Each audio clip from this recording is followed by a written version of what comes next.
Takot at pagkalito, ilan lang yan sa idinulot ng malakas na lindol sa Davao City. Sa kabila nito, agara naman ang naging evacuation at rescue efforts sa lugar. May report si Israel Damaulaw ng PTV Davao. Live, Israel?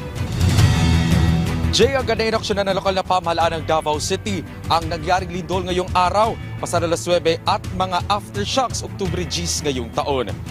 Kung saan agad na inalarma ng lokal na pamahalaan ang mga residente sa Davao City matapos na yumanig ang lindol kaninang umaga.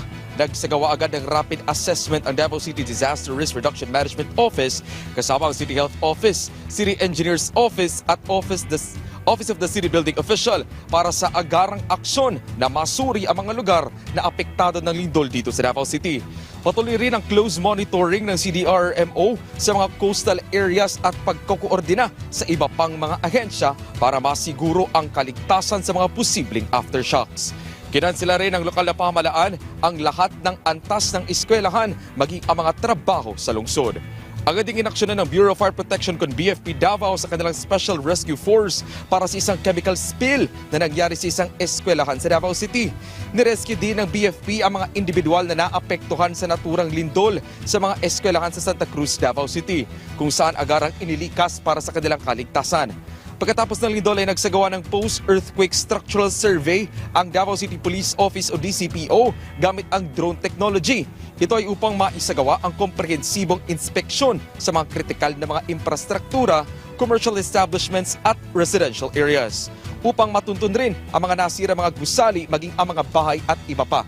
Agad na mabigyan ng tulong ang sa lokal na pamahalaan. Nasa Code White Alert status na rin ang Southern Philippines Medical Center kung saan ang mga outpatient department services ay naka-half day na ngayon at makikita nga na nasa labas ng ospital ang mga pasyente kanina para sa kanilang kaligtasan. Kani-kanina lamang pasado alas 7 ng gabi ngayong araw ay nakaranas ay dito mismo ng malakas na aftershocks na nasa 6.9 magnitude at intensity 4 sa Davao City na nagbigay muli ng pagkataranta at pagkabahala ng mga residente sa Davao City. Sa kasalukuyan, patuloy na sinusubaybayan ng CDRMO at iba pang mga ahensya para masiguro ang kaligtasan at mabilisang aksyon ng mga otoridad para sa mga residente sa Davao City. At sa kakarating lang na balita, Jay, sa press briefing ngayong gabi ng Office of the Civil Defense 11, kinumpirma na nasa 6 na individual na ang patay dahil sa epekto ng magnitude 7.4 na lindol. 3 rito ang naitala sa Pantukan, Davao de Oro, 2 sa Mati City, Davao Oriental at 1 sa Davao City. Nagpalabas na rin ng mandato ang Provincial Government ng Davao de Oro na temporary suspended muna ang lahat ng mining operations sa buong probinsya ng Davao de Oro dahil sa epekto ng lindol. Jay.